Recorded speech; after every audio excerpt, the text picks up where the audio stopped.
Good morning, everyone. Morning. Happy Sunday. Look at that. What a sight. That's another fantastic camera. Latvian Fun for Nature. Of course, the one and only. Honestly. Lesser spotted eagle. Yeah. Lesser spotted eagle there. And look at all the greenery it's brought into its nest. So typical of raptors like that. We always see that, don't we, with goshawks bringing lots of greenery in, fresh greenery into the nest. And look, it's coniferous as well. It's a beautiful sight, isn't it? Yeah. Looking very cozy, a bit sleepy, perhaps. Wonder what's going on there. Well, we've got some history for this one, haven't we? Yes, we do. So this is, there were Anna and Andrist. Anna, the female, Andrist, the male. The nest was found in 2018. On April the 12th, Anna, the female, got back to the nest. On the 14th, the male returned. And on the 26th of April, the first egg was laid. So lesser spotted eagles like this lay a clutch of 2 or 3 eggs. Probably about, I don't know. Here we are, 26. About the size of a tennis ball, a little bit smaller. Cream coloured, spotted with tan. And here we are. You can see them settling down. They were a migratory species. There we are. Oh, look at that. Superb. Just saw on the day it was laid. There we are. Superb. So they spend their winters in Africa, principally East Africa, and then they migrate. That's why she wasn't seen at the nest until April the 26th. Quite late in the season, I suppose, really. And that's because they've been migrating. They go all the way down the east side of Africa. And they're a small eagle, to give you some sense of scale. They're not one of the larger species. They're sort of more mixed in with the buzzard type size. Yeah, they're one of the smallest eagles that we have. But, it could be beautiful. I mean, look at that. No. Just the face of an eagle. I don't think you can get much better in a bird of prey than a face of an eagle. That greenery, of course, there's a lot of dispute about the greenery. Well, conversation rather than dispute. A lot of conversation about the greenery. Yeah, because they constantly add it to the nest, and there are a number of theories as to why they do that. One of the theories is that it's there as an antibacterial agent because certain compounds in the resin of the coniferous species which they bring in are thought to be antibacterial. I mean, small birds would do it as well. We've seen even things like blue tits bringing greenery into their nest, and we see that it has the capacity in those small birds to reduce the parasite load of their young. So that's, I imagine, why people think there's an antibacterial or almost an antibiotic effect. Makes sense, yeah. It makes sense. The other thing is, of course, sanitation, because by the time this nest has fledged its young, it would have been filled full of lots of partially eaten prey items left lying around by those youngsters, and it can become quite a fetid arena. Oh, when you see it towards the end of the spring, quite messy. It turns from this beautiful piece of architecture, which it still is towards the end. It's just, the kids haven't made their bed. They never clean up. They never do the washing up. So, and again, it's thought that it might be involved in sanitation there, but there's got to be a reason for it. Lots of raptors do it, and they do it regularly. And it's one of the ways, actually, sometimes, something, a little top tip here, it is sometimes if these nests are very high in a tree, and if you imagine you're beneath this one, that eagle's tail is not projecting over the side of the nest. So from the ground, it would be very difficult to see if anything was sitting on it. And it can be difficult, therefore, if you don't know the nest and have been watching it throughout its sort of seasonal development, to identify whether it's actually in use, because you won't be able to see the bird sat on it. But what you might find on the ground is a little sprig of fresh coniferous tree. And if you find that beneath the nest, there's a good chance that it's either blown off or it's been dropped off, and that's an indication that nest is actually in use. Something's going on. Yeah, that's one thing that we use for goshawk's nests. Anyway, what have we got coming up today? Well, the reason why we've been looking at that fabulous camera is that throughout the course of all of our broadcasts for more than a year now, we've been looking at the cameras that are run by the Latvian Fund for Nature. You remember the white-tailed eagles, the goshawk, of course, last year. They helped us get us through lockdown, didn't it? We started every single time with these nest cams, and we've got an osprey there. Look at this. You've got more nest cams than you could ever dream of. Another lesser spotted eagle there. So 2 lesser spots. The osprey we've looked at, white-tailed sea eagle, Black kite. Oh, the black kites. Yeah, black kites were fantastic. Oh, that's not another lesser spotted eagle. It is a black kite. Oh God, no points for that. No. Well, it was looking in the opposite direction, and Right, it is about 4 feet away. Okay, I'm scrabbling for excuses. The goshawk, of course, was a real star last year. But we're very pleased today that Jānis Ķuze, who works with the Latvian Fund for Nature, is going to be our live guest. Yeah, we're very excited to hear a little bit about conservation over in Latvia, all about these live cameras and about the individuals that are sat on those nests. Yeah, and some of the projects they've got up and running this year. I was looking last night on their website. So they've got an exciting year of projects there. But it's going to be interesting to find out a little bit more about what they're doing, which is really, really good. Well, lots of people are saying hello this morning. So hello to Debbie in Essex, who've heard our first cuckoo this week. Excellent. That's great. We're lots of people hearing cuckoos now. We had one the other day, didn't we? It's fantastic. So keep those recordings coming in. If you're able to get a recording, even better. But yeah, so we've got Chrissy in Dorset. We've got Tracy in Lincolnshire. Shane from Dublin. We've got Sarah in a rainy Vermont. We've got Laura in Wingfield, who's eagerly awaiting the swifts. Aren't we all? Haven't seen a swift yet. I haven't seen a swift yet. I am hearing, swallows going over, pretty regularly here, obviously, but no, still haven't seen swift. Me neither. I haven't been hanging out in Swiftville though. I mean, here it's not very swifty where we are, to be honest with you. But we'd expect some. Well, I don't know whether we've moved, obviously. Oh, so. Fabian had his first 2 swifts this morning. Did he? He did. Yeah, he just messaged. Well done, Fabian. That's good. We've got Tim in the Cotswolds. We've got Margaret, Beverly, Pauline and Andrew. Lots of people who are saying hello. So thank you so much for spending your Sunday mornings with us again. I thought it would be fantastic. Obviously, many of you are belonging to our Facebook group and you send in lots of fantastic pictures and videos every week. And we absolutely love looking through them all the time. So I thought we'd go and have a little look at some of the ones that you've sent in. This first one is from Debs Pink. Have a look at this. Beautiful bluebells. Oh yeah, you say that. Look, there's one white one right in the foreground. Yeah, there's an aberrant white one. There's an aberrant white one. I'm not sure what I think about that aberrant white one. That's obviously the focus of the photo. No, it's irrelevant. Look at it. It's a beautiful scene, isn't it? It's very kind of very pretty traditional woodland, isn't it? Well, yeah, but you say that. You see, in the UK, bluebells are principally a woodland species, right? But on the continent, they can be a cliff-top species. Yes. They grow in the open. And in Skoma, the Isle of Skoma off the South Wales coast, there will be at this time of year, which is, I think there's only one tree on Skoma, or there was only one tree on Skoma. Home to all the puffins. Home to the puffins and things. But they're carpeted with bluebells in continental style. So they are a species that sort of changed its habits when it leapt over the channel at some point. Well, so how does a bluebell leap? I don't know. Whatever. Let's move on. It's a great photo. Roots. Our bluebells aren't like that. Where is Debs Pharoah Pir? I don't know actually. Because ours haven't reached that sort of peak yet. They're still just only opening. Debs, let us know where you are in the country. We'd love to know, because that's just a beautiful blanket, isn't it? Must be down south somewhere, maybe in the southwest, where it could have been marginally warmer in the last 2 freezing weeks. Very chilly. It's going to warm up today. Yeah. Okay. Well, let us know then where you are, Debs, if you are watching. We've also got this. This was from Blake Marlow. Look at this robin fledging. Oh yes. Oh, they're so sweet, aren't they? It's good, isn't it? Fantastic. Obviously, the adults still provision the young after they've left the nest for a period of time. What's it got? A worm there? Yeah. Lovely little worm. That's where I'm going in. So yeah, they'll be looking after the young now. But it's fantastic to see that fledglings are out and about already. It is good to see they made it. We had a robin's nest in the garden with 5 eggs in. Got to the young stage, and I think Mr. Badger found it. Yeah. It was dug up, and not only dug all the bluebells and everything else up around it as well. So we lost that clutch, but shame they didn't go in one of the nest boxes. I know, there up was off a lot. The ground. There was some robins, nest boxes, Robins. They like to create their own. Shall we also go to this one? This is from Lindsay Loader. This is a sparrowhawk preening. Oh, you'll like this. Oh yeah, look at that. Now there's a proper bird. Oh, a little yawn. Stunning, isn't it? I do love a sparrowhawk. They are fantastic, aren't they? That one's it's actually on the toilet as well. It's got its toilet bowl. Private little toilet there as well. That's why it's just popped in for a bit of early morning, wash and brush up. Superb, absolutely superb. We do love a sparrowhawk. Yeah. Now, last week we were cascading through our program. Why were we so rushed last week? What was going on?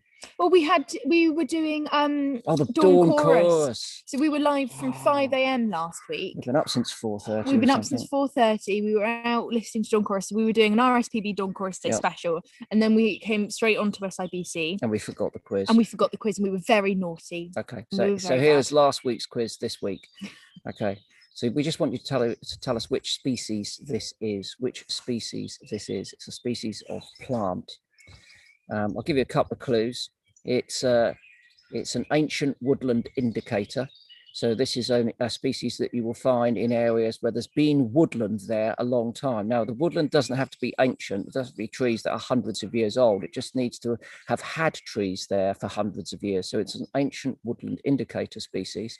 And that's enough. Do we need a really good clue on that? No, I think, plants like these are always tricky. I mean, I find them quite tricky. Yeah. I'm not, my plant knowledge. This one's brilliant, but very sort of specific. Okay, well, let's leave it at that. Okay, leave it at that. SIBC viewers are pretty hot on it. I would struggle with that, I have to admit. Yeah, well, I like that plant because you don't see them very often. You only see them in ancient woodlands. But to find out what it is, you've got to get to the root of it. There we go. Sounded like a clue, didn't it? That sounded like quite a big clue you've given away there. But yeah, go. If you think you know the answer to that, please put it in the comments below and we'll come back to that towards the end. Okay, brilliant. Now, this is really exciting for us because we love, inviting guests from overseas, particularly those that we've kind of got to know their birds. We haven't got to know the people. Mm-hmm. So we can switch that around this morning. I'm very pleased to say now that we're going to be joined by Jānis Ķuze from the Latvian Fund for Nature. Now, in Latvia, it's called Latvijas Dabas Fonds. Latvijas Dabas Fonds. And Latvia is not a country that I've ever visited. The Baltic countries, no, I've never had the opportunity. I'm told everyone says that springtime in that part of the world on the side of the Baltic can be absolutely amazing. And of course, they're famed for their extraordinary biodiversity. So to tell us a little bit more about Latvia and its wildlife and the projects that they're up to, Jānis, are you there? Yeah, hi, good morning. Thank you for having me. Oh, not at all. Thanks for coming. Thanks for coming on, Jānis. We've been enjoying your webcams for the last year, throughout the last breeding season. They were absolutely fantastic. You've got some brilliant cameras over there. Yeah, we are very, very proud of them. So actually, this is already 10th year for cameras. We've started in 2012 with 2 webcams at the White-tailed eagle and osprey. And at that time, we didn't have any intention to be a kind of major webcam project. But we simply did work that we really enjoyed. We really liked the views we've seen in our cameras. And it simply happened that this list of cameras grew longer and longer. So we added black-stalked, then we've added goshawk in city of Riga, then lesser spotted eagles, black kite, and so on. And at the moment, we do have 9 cameras at nests. And probably we will add another one later in the course of this breeding season. It's fantastic stuff. I mean, obviously, we are tantalized by the species that you have. You have a range of species which we don't have here in the UK. But the technology you're using and the views that you get from your cameras are world-beating, really. They're some of the best-looking cameras and species that you can find online. Yeah, we are really very, very, very careful with making these camera views. And sometimes it takes 1 week working during the nights to adjust the camera. So this is how seriously we take it. And still we are sometimes not very happy with some camera views in next morning when we are opening the screen. But probably sometimes birds are making it even more difficult. For example, second of our white-tailed eagle nest has been grown during the course of the season, so it has been made much higher by the birds. And now when the birds are landing in the camera, they are just like cut off by the edge of the camera. So it's a constant maintenance project then, really, isn't it? But I mean, it's fantastic because the technology behind it is so extensive. And of course, we love watching it, and it's got us through lockdown watching all those fantastic birds. But it does give you a real big insight, doesn't it, into their behaviors that otherwise you just would never get to see. Absolutely. If we are going back to the same white-tailed eagles, we are usually using an example of our monitoring work. So we are visiting each known occupied white-tailed eagle nest at least once in a season during the monitoring works. And then try to imagine we are going to the nest, checking what's going on there. There's chick, probably there's nothing. If there's chick, there are some food remains. But still, this is just a glimpse in time compared with what we can get with these webcams. For example, this year, if we would go to the white-tailed eagle nest in the middle of March, we would see 2 adults sitting on the nest. We are going back 1 month later in the middle of April, there are 2 adults on the nest. So we would think that nothing has changed. But with those webcams, we know that really a lot of things have changed in that 1 month. Male has disappeared. There was a replacing male appearing who tried to get attention of this female, who even started to incubate the eggs. And we were expecting that probably this bird will provide food for the chicks as well, but it didn't happen. So finally, these freshly hatched chicks were abandoned. They freeze to death. Female came, then eaten them. So that was what we have seen just due to the camera. Thanks to the camera, we would have. Yeah, amazing stuff. Tell us a bit more about the lesser spotted eagle, because we have white-tailed eagles here that we've successfully reintroduced. In fact, I don't know if you know, but we're in the south of England, and just a few miles away, further south, there's an island called the Isle of Wight, where there's a project currently releasing white-tailed eagles to reintroduce that species to the south of England. But the lesser spotted eagle is not a species that many of our UK viewers will know very well. Tell us a bit about them. So that's a Eastern European species, and in Latvia we have roughly 20% of the global population breeding, and that's quite a lot for such a small country. So these are probably 4,000 pairs, and 2 of those pairs we can watch in our webcams. One of the nests is located in a spruce tree. That's a typical nest for lesser spotted eagle. That is a tree that has been broken by wind probably a couple of decades ago, and then these branches are turning up and they are making new treetops, and they are creating a perfect place for the nest to be built. And another nest that we can see now in our screens is built in a birch tree. And again, I can see that this is a typical lesser spotted eagle nest. So now in both nests, birds are incubating, and at the moment there's only 1 egg in each of them. But if there are more, then usually when chicks are hatched, then we can witness siblicide or kinism, when oldest chick, when it is probably 1 week old, starts to chase the smallest one, and finally the smallest chick is killed and female eats it. So, and these are really very, very rare cases when both chicks survive in the nest. Mm. And the Latvian Fund for Nature itself is a non-government organisation. It's a bit like our RSPB here. Tell me a bit about it and its work. So we are one of the biggest nature conservation NGOs in Latvia. We've celebrated 13th anniversary last year, and we are involved in many practical nature conservation projects. But we are dealing as well with policy making. Actually, we are the watchdogs looking for politicians to avoid doing bad things for the nature. And we are dealing with the education projects as well. And this webcam project is one example. And in terms of support within Latvia, I mean, obviously here in the UK, we have a long tradition of people having an affinity with nature, particularly with birds, of course. What's the sort of general cultural outlook when it comes to nature conservation in Latvia like? So I think that generally it is rather positive, and we think that this positive attitude is growing. But of course, in a real life, when we see what's going on in our forests and our meadows, not everything is happening as we would like to see it happen. Yeah, I noted from your website that you've got some quite exciting projects coming up this year.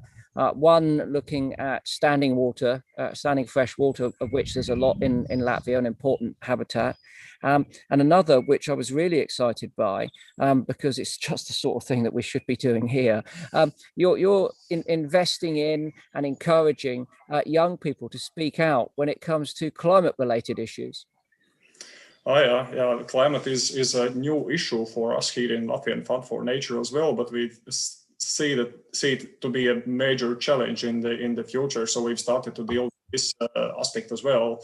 And Latvia, as a flat country just on the coast of the Baltic Sea, might be heavily influenced in the future by the rise of the sea level. So that is one of the reasons why I should be really worrying about that. Yeah, absolutely. And getting young people involved as well is such a critical point in time, as young people finding their voices more and more when it comes to issues. Yeah, of course, because these young people, they are future politicians who will probably make the hopefully correct decisions to make things happening better. Absolutely, you've got to start them early. Just before we get on to some questions, Jānis, tell us a bit about your monitoring work, because again, you've mentioned protection, education, of course, but you've got to know what you've got to start with before you can start to look after it. And you're very active in that field as well.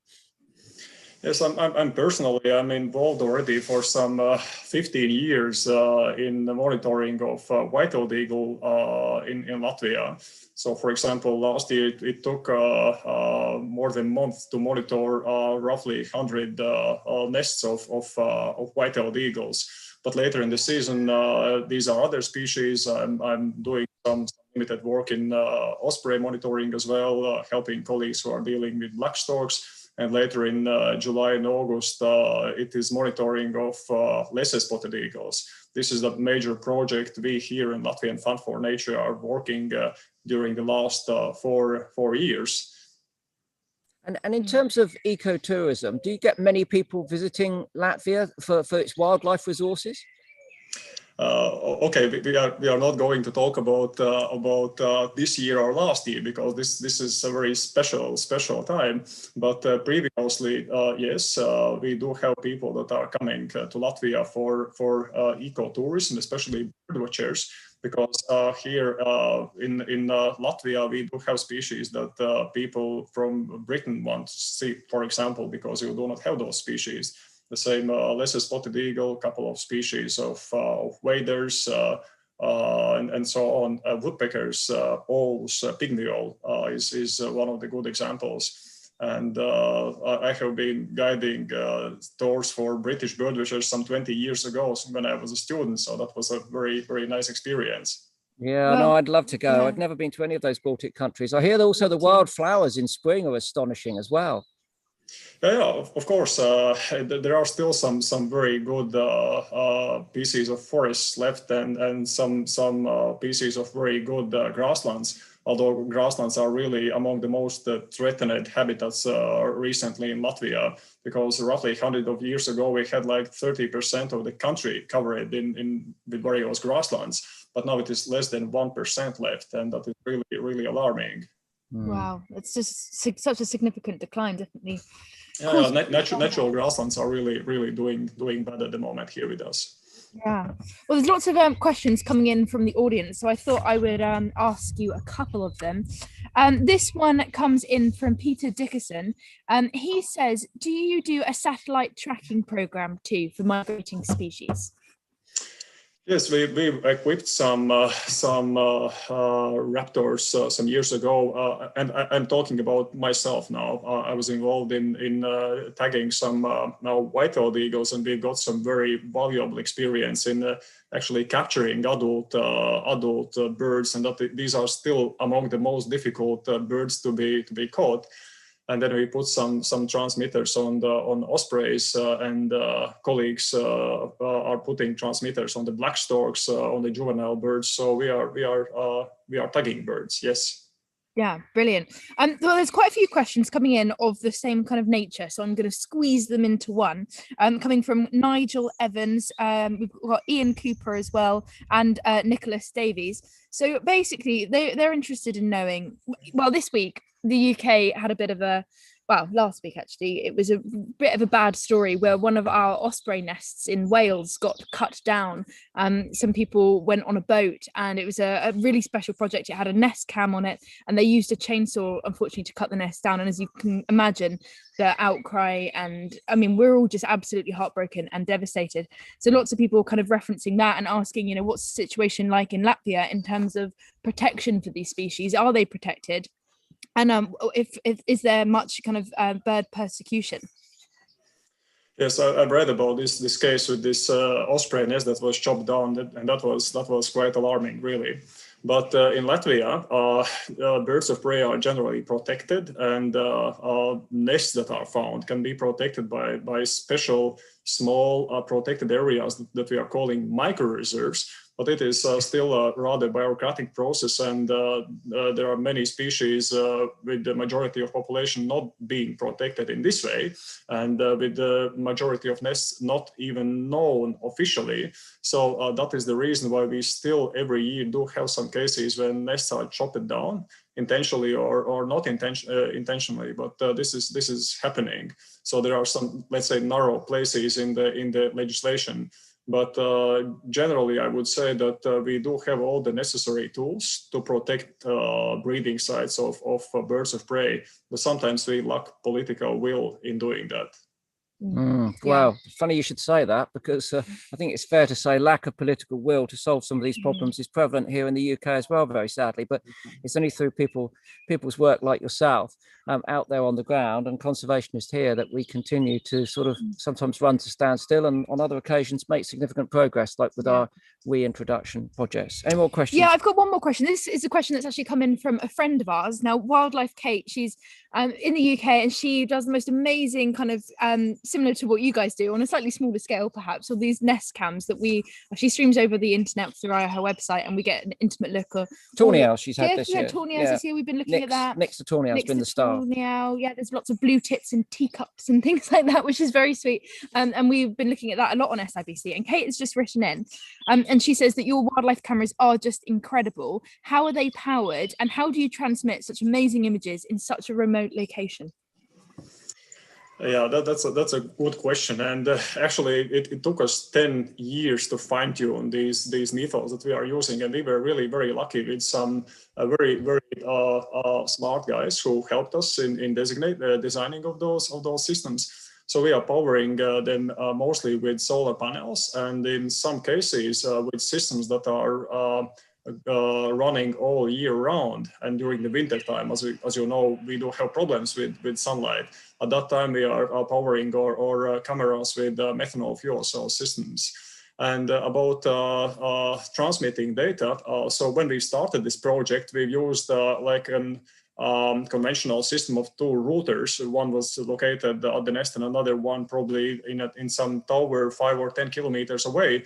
But I guess that we probably were among the first in the world who started to use 4G routers in transmitting of this data.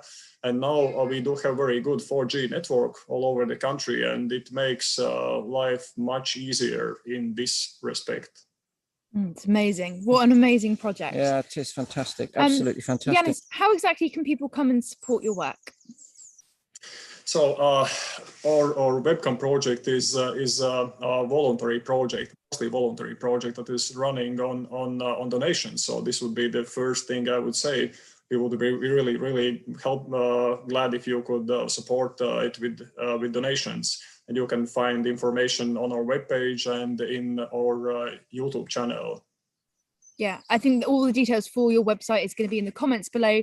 But if you were looking to type right now, that is www.ldf.lv/en/support-LFN.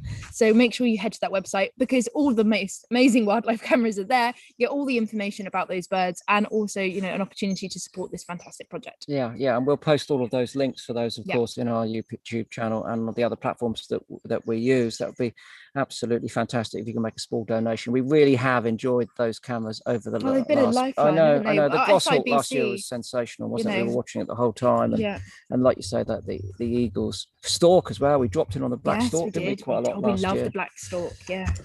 Jānis, thanks ever so much for joining us this morning. It's been a real pleasure to find out a little bit about nature conservation in Latvia. It is one of those countries that I've always wanted to go to. I've seen the photographs. It's a part of the world which for a long time obviously was inaccessible to UK birders, but there's no excuse. As soon as this pandemic is over, and if travel becomes, freer and easier, I think we should get out to Latvia. Yeah, maybe we can go meet Jānis if you wouldn't mind giving us a tour. That'd be great. You cheeky devil. You cheeky devil. You want a woodpecker tour. You want to clock up your woodpecker species. I do. And my eagles, lesser spotted eagle. I don't think I've ever seen They got one. woodpeckers out there. We've just got the 3 woodpeckers here, but honestly, Latvia, places like that. I went to Hungary once and I saw more species of woodpecker in someone's back garden than you get in the UK. Love a woody. Yeah, lots of brilliant woodpeckers, brilliant owls, all of those raptors, and great work from Latvian Fund for Nature. Jānis, what's the rest of the day hold for you out there today? What are you going to get up to? I had plans to go to search for one white-tailed eagle nest just a couple of kilometers from my home, because I really feel a bit of shame, because this is one of the territories where nest is kind of lost for a couple of years and I can't find it, but simply it needs to take some time for it. Excellent. Okay, well, look, I hope it doesn't rain and you get a great afternoon out. You might find something other than the white-tailed eagles as well. Jānis, thanks so much for joining us this morning, and top work to yourself and all of your colleagues for the amazing stuff you're doing out there in Latvia. We'd love to see you at some stage in the future. Yeah, thank you so much. And honestly, from an SIBC perspective, I think I speak for everyone saying thank you so much for your live cameras and all the amazing work that you do. So it's been great to catch up and finally speak to someone behind the cameras. Yeah. Okay. Cheers, Jānis. Thank you. Right, bye. Oh, top work. So And good. if you can make a small donation, I'm sure it'll go a long way out there in Latvia, keeping those cameras running. And they are world class. There's absolutely no doubt about that at all. I mean, you can go online, you find webcams from all over the world, and some of them are good, but these ones are always so well set up. They're all, camera angles are good, quality's good. Yeah. There's good, perfect behavior coming in. Oh, so brilliant. Species that they cover, again, like Jānis says, a lot of those species are not animals that we get here in the UK. So it gives us an insight into our neighbours' lives. Exactly. If you like. No, Excellent stuff. Right, birthdays. Now, apparently it's nobody's birthday. Well, I'm sure it is somebody's birthday today, but no one's written in to say that it's their birthday today. It's the first, I think. It's the first time ever. Not to say that there's no birthdays, because we have some coming up next week and some belated ones that I'm going to go through now, but no one today, which is first. So we would like to wish Heather, whose mum, Mavis, is 57 on Monday, the 10th of May. So very happy birthday to you, Mavis. We've got Boren wrote in to say a very big happy birthday to a long-time viewer, Mandy Garland, whose birthday is on the 13th of May. Very happy birthday to you, Mandy. Happy 10th birthday to Alid Kennelly on the 11th of May. Alid likes going bird watching with his nanny and granddad. And happy 68th birthday to his nanny Pat on May the 20th, who has not missed a single episode and will be spending her birthday on Bempton Cliffs watching the puffins. Wow. Oh, what a birthday. Yeah, that's good, isn't it? That's a treat, isn't it? Gannets. Yeah. Nanny Pat, I'd Bempton's like to come along. Bempton's great. I seem to them, last time I was at Bempton, it was some time ago now, and they were building a new visitor centre, and I'm pretty certain it was going to have a cafe in it. Oh, you love it. You're in your cafes, aren't you, at the moment? I was going to start going on about cake. You were. No, I'm not though. I'm not. It's all right. I knew where you were going. Right, you had a belated birthday cake yesterday, which was really good. Yeah. Last night. Yeah, it was very good. Vanilla vegan birthday. It was delicious. Anyway, so we have to judge every kind of nature place by the quality of its cafes and its cake. Quite right. I feel like there should be some kind of scale. Yeah, you know what I mean? You're right. We should kind of everywhere we go. Maybe we should make a graph. Yeah. From this moment on, everywhere we go. Okay. That's kind of nature related. We have to rate the cake. Rate their cake. Rate their cake. We'll have to think of a catchier. Well, we've got a little project coming up later in the year when we're going to be traveling around. We do. We could be. Oh, let's rate the cake. Rate the cake. Oh, I'm going to put on a lot of weight, aren't I? No, we have to eat a lot. It's like wine tasting. That's true. You have to drink a whole bottle. You have a little sip and you spit it out. Oh, I don't want to spit out cake. It'd be a waste. No, I'm not. What a waste. Spit the cake out. We could just have a little finger-sized slice. A little slither. But okay, we do that. We'll do that. Rate the cake coming up. And we'd also like to wish Stephen and Paul would like to wish Barbara Kenneth a very happy birthday on the 12th of May. Happy birthday to you, Barbara. We've got a couple of belated birthdays as well. Louise Southgate was 55 on the 7th of May. She's watched all of our episodes. So very happy birthday to you, Louise. Thank you so much for sticking with us for every single episode. And also the 7th was Joy Edwards, who was 60. Very happy birthday to you, Joy. Now we do have one belated birthday that we can't forget. Yeah. Yesterday. Yeah. You know whose birthday it was? He's panicking now. He's panicking. Whose birthday was it yesterday? I'm not very good with birthdays. Whose birthday was it yesterday? I don't know. Go on. It's the King. The King? The King. Elvis? No. The Wildlife King. Wildlife King? Yeah. Dave? Yeah. Was it? David Attenborough's 95th birthday was yesterday. Wow. Yeah. Dave, 95. Happy birthday, King David Attenborough. Superb.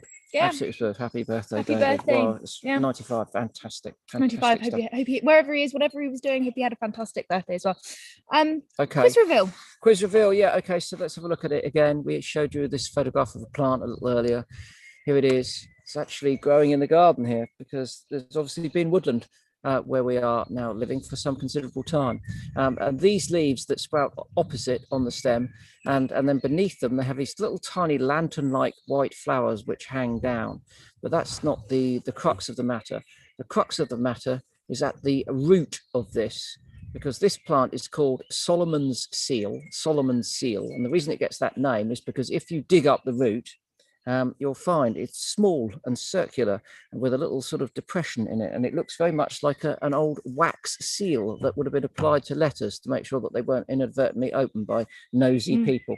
Did anyone get that? Yes, lots of people did got that actually. So well done, everyone. So we've got Gillian, we've got Elsmer, we've got Barry, we've got James, Mandy, Fiona, Christine, Sandra, Rebecca, Celia, Andrew, Mornor, we've got Dave, we've got Penny, Michelle, Debbie, Sarah, Anise, and Sue. Wow. Well done to everyone got right. But what we didn't mention at the beginning was that with this quiz was the opportunity to win Pin. Pin the Philippines Eagle. Pin Philippines Eagle. Yes. So the Philippine Eagle, if you might remember, we did Chris did an episode. I was away at the time, but Chris did an episode. You were beekeeping. I was beekeeping. Was I beekeeping? Yes, I was, wasn't I? I was beekeeping. And Chris did an episode focused on the Philippine Eagle and that beautiful kind of cuddly toy which was called Pin. And we forgot to mention right in the beginning, but we were going to give that away to whoever got it right, and it was pulled up from a lucky draw. So we would like to please give this away to Michelle Perry. Michelle Perry has won Pin. So if you could please email SIBC at submissions@sibird.club. That's submissions@sibird.club. Michelle Perry, if you would like Pin, please step forward and email SIBC, and we'll gladly send Pin to you. It's a beautiful, beautiful thing. Yeah. Now we forgot actually something as ever. We're forgetting a few things. Got the quiz last. Standard of professionalism is falling off the scale here. When we were talking to Jānis, there were some images of him climbing up a tree and monitoring raptors there. Yes, great images. They were courtesy of LMT Strom, which is a Latvian TV station. We ought to give them credit as well. Yes. It's very kind of them to let us use those. So thank you very much to LMT Strom, who allowed us to use those images this morning. Fantastic stuff. Well, before we go, I've got a few books here. Look, this one's just come in.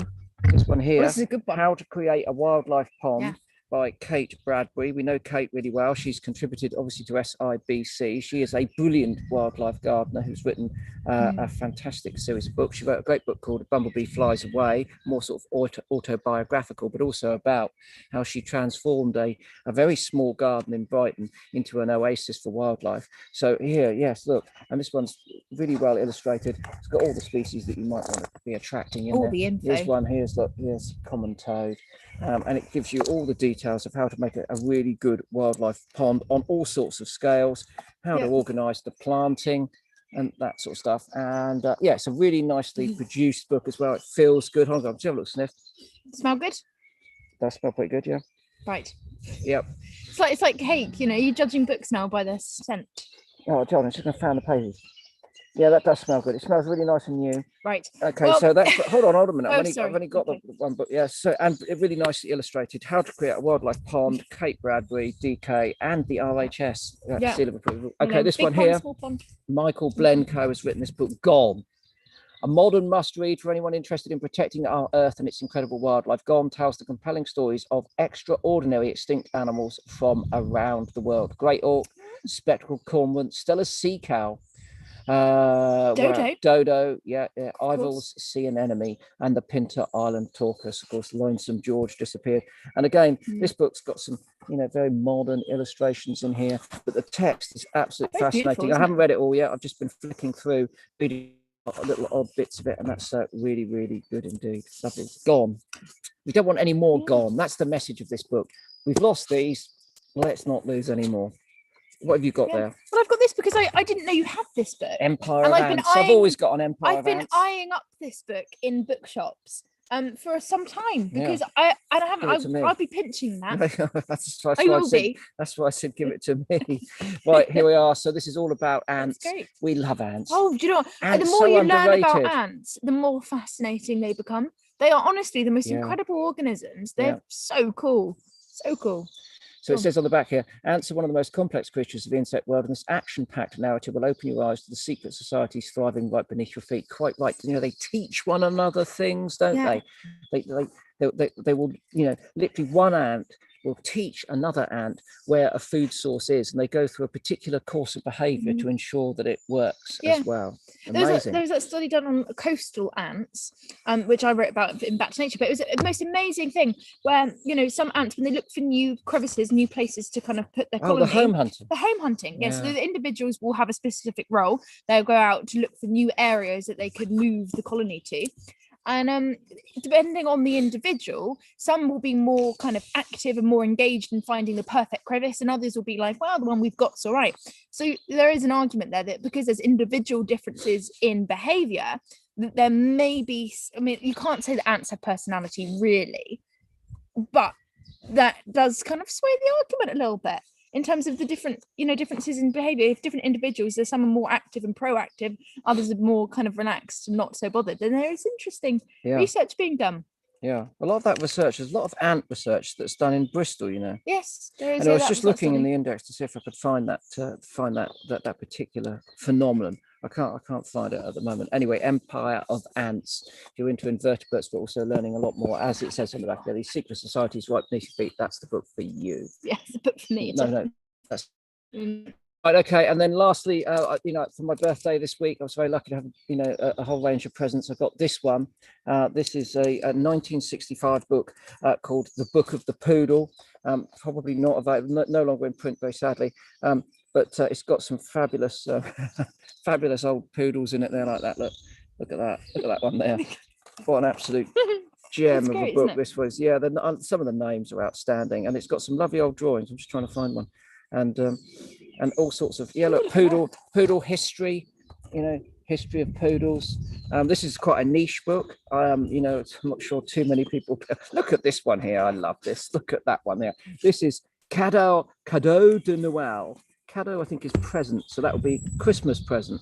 Sire of Rumpelstiltskin in one of his prancing moods. Rumpelstiltskin, is that the name of the poodle? Yeah. In one of his prancing moods. Look at that poodle. Falling off of it. What? Yeah, no. But what people don't know, I always find this amazing about poodles. I'm going to go off on a poodle spiel now. Obviously, they were bred because they are water dogs. So they were used when people were shooting in kind of waterfowl systems, where they would, you know, the dogs would go out into the water to collect the birds that have been shot. But the reason why that iconic poodle cut was made, you know, the bobbles. I mean, ours aren't cut with the bobbles and the puffy, you know, pom-poms. But the reason why poodles had that was because it helped keep them afloat when they were swimming to collect the water birds. So they acted like armbands. Is that right? Yeah, that's where the poodle cut developed. So poodle, the name comes from German for puddle, doesn't it? Yes, yeah, it does. But that's where the iconic poodle cut came, because those pom-poms around the feet and around the head and the ears helped keep the important parts of the dog afloat. So that's why. Okay. Which is cool. Top work. What about that cartoon at the top there? Look at that one there. Look. So it's a poodle in a doggy beauty salon, and the gentleman is showing it its backside. There are some poodles that are quite vain. Ours are not very vain at all. There we are. Anyway, so I only put that in really to say that it was my birthday last week. Thank you very much for all the best wishes that were sent on social media, and a few people sent cards as well. I'm very, very grateful for that. If you did just fancy, you know, just a little present, I mean, nothing significant. Just, well, lots of people did message to say, you know, I got lots of messages from people saying, we'd like to send something to Chris, or what can we do? You know, which is very sweet. No, I'd like you to do something much simpler. Just spend a couple of minutes of your time signing one of two petitions that we've got running at the moment. One is orchestrated and run by Wildlife Countryside Link, and we're trying to collect as many signatures as possible to compel our government to take wildlife environmental care more seriously. Obviously, we've gone through Brexit now, and we're redrafting legislation in the UK, and we want that legislation to show real fortitude and to be worth the paper it's printed on. And as a consequence of that, it would be good if you could sign that one. And the other one is that we have a campaign running with RSPCA, Humane Society International, Open Cages, about the appalling conditions that chickens are kept in the UK. That's shocking. It's really, really terrible. And there's a petition running for that. You'll find both of them in the links, or you'll find them on my social media feeds as we continue to try and get as many people to sign those. So a belated present, if you don't mind, just 2 minutes, 3 minutes of your time to sign those petitions, to try and get those totals up. We're trying to get the chicken one up to 250,000, and we're going to be putting some significant effort into the Wildlife Countryside link one, which we think should be a lot higher than it is at the moment. All the links will be below in those comments, so please do sign for those chickens for Chris's birthday. Yep. Every signature, every name counts, so please do that.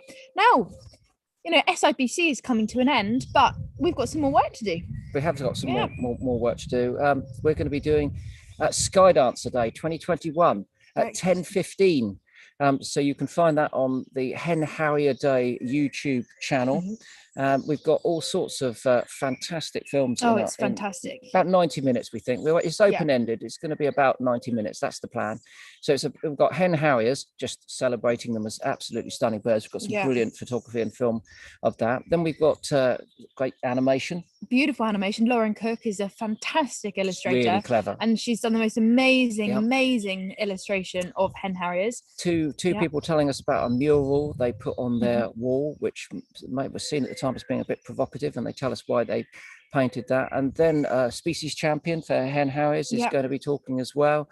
We're going to be speaking to Jill Lewis, who wrote the Skydancer book. So there's lots of stuff coming up in that. Langham buyout is going to be not just about, you know, hen harriers. It's going to be about kind of rewilding certain areas and talking about raptor persecution, which is of course still incredibly bad, and it got worse over lockdown. So we're going to be talking a little bit about those serious issues, but also celebrating the wildlife for what it is and giving it a bit of love, which we're very excited about. So you can join us at 10:15. Hold on, how long is that?